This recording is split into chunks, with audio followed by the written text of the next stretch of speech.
Hey everybody, Billy Bob here, and it's Way Back Wednesday. We're going to go all the way back to 1946 here in just a minute. But before I recorded this show, we just found out that Tim Curry from the Rocky Horror Picture Show, Frank and Ferger, passed away earlier today. So our condolences to Tim's family, and may he rest in peace. So we're going all the way back to January 19th, 1946 in Pittman Center, Tennessee. Small town, in the population about 454 according to 2020 census, and 520 in 2010. The town's about 8 miles east of Gatlinburg and borders the Great Smoky Mountain National Park. Why are we going there? Why are we talking about that? Well, give me just a minute. So yesterday afternoon, I get a text from my our son-in-law, Bobby G, and he's like, Billy Bob, you're going to need to do a show about Dolly Parton. And I'm like, man, oh man, my phone had been pinging and blowing up and alert notifications coming in, and I hadn't looked at them, and I'm like, man, before I better look at these notifications. And sure as hell, news notifications coming in about the passing of Dolly Parton. I was saddened and I was surprised, but I wasn't shocked, because Dolly had had some issues here recently, and she kind of joked about them, right? She said that she had some problems with her immune and her digestive system, and in her words, true Dolly form, things just got all out of whack. And so apparently it was a little more than that. She passed away yesterday at the Vanderbilt Ingram Cancer Center. Apparently she had some issues going on when her husband Carl was sick, and she kind of let him go to make sure that she took care of Carl.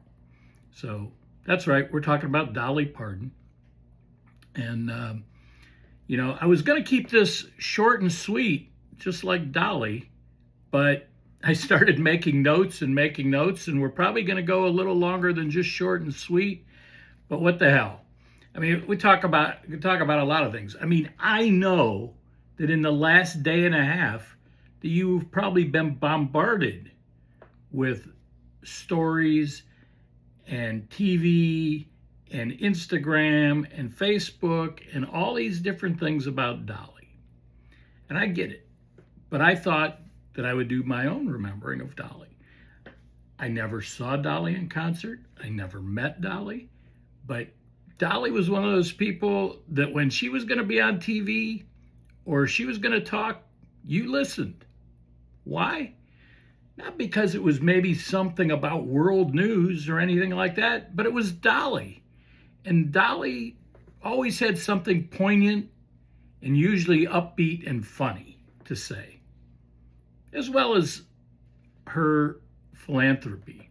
But Dolly wasn't really a drinker. In fact, I didn't even know that Dolly drank, because when you went to, which I never did, but I was just outside of Dollywood, that my understanding was they did not serve any alcohol there. And I know back in the day in Pigeon Forge, which is where Dollywood is, I went to an Applebee's, and they didn't have a bar and they didn't serve alcohol. So, but apparently she did once in a while. She'd have a couple glasses of red wine or two, because when she was flying, because she didn't like to fly.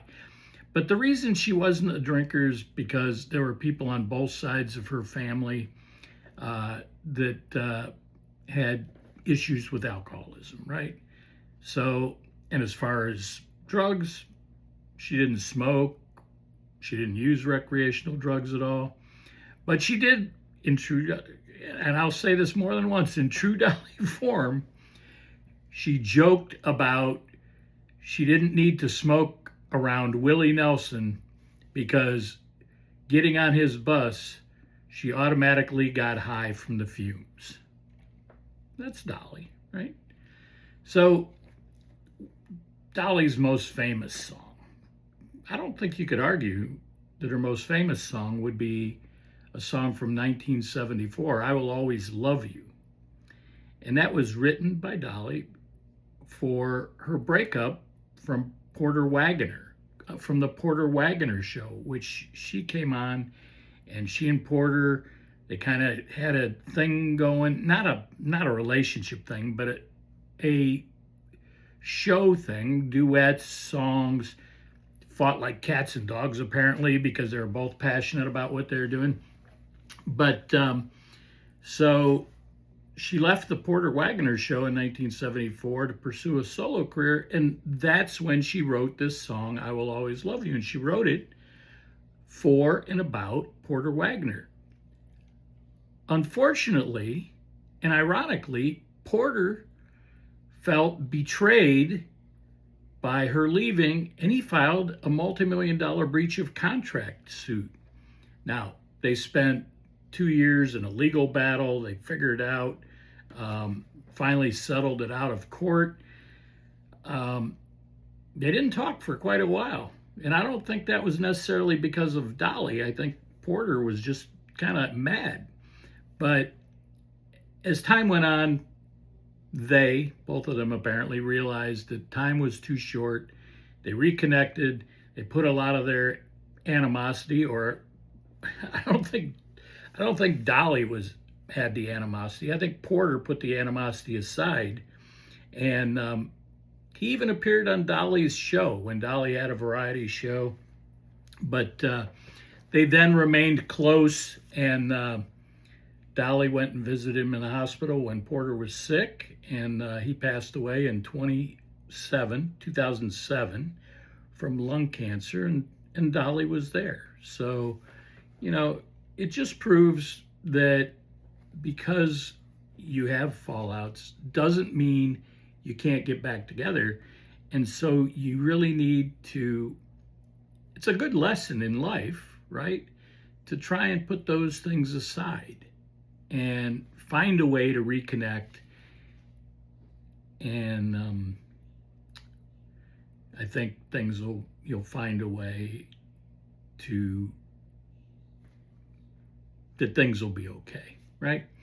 But interestingly enough, the song "I Will Always Love You" that she wrote, and it went to the top of the country charts, right?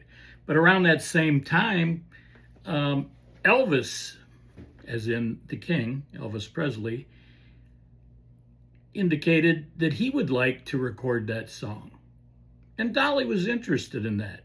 But as things go, we all know Colonel Tom Parker, there was some good about him, but there was some clandestine and sinister things about Colonel Tom. And he told Dolly that it was standard procedure for the songwriter to sign over half of the publishing rights to any song recorded by Elvis.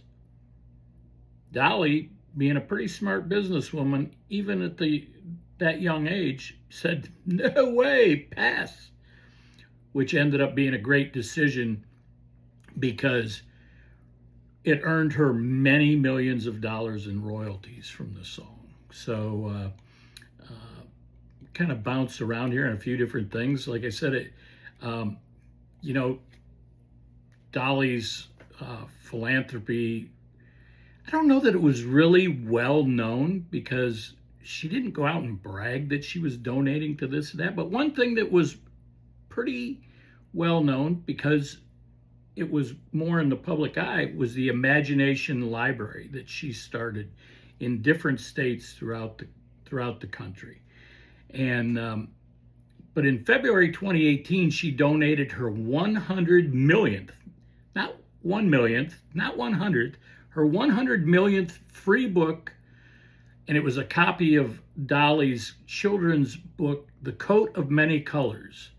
And she donated it to the Library of Congress in D.C., Washington, D.C., and was honored by the library on account of the charity sending out its 100th million book. So She did a lot of other things, charity-wise, but that's just one of them.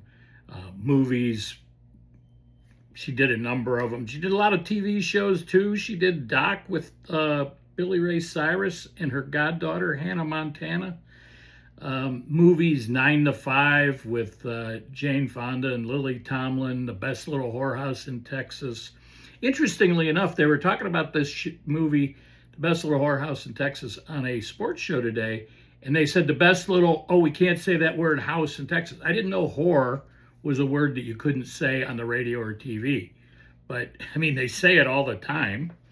But The Best Little Whorehouse in Texas, Burt Reynolds, Rhinestone, I'm not as familiar with that. Steel Magnolias with Daryl Hannah, Shirley MacLaine, Olivia Dukakis, and I know somebody else was in that. I don't know that it was Lily Tomlin, but I can't remember the other one. But Julia Roberts.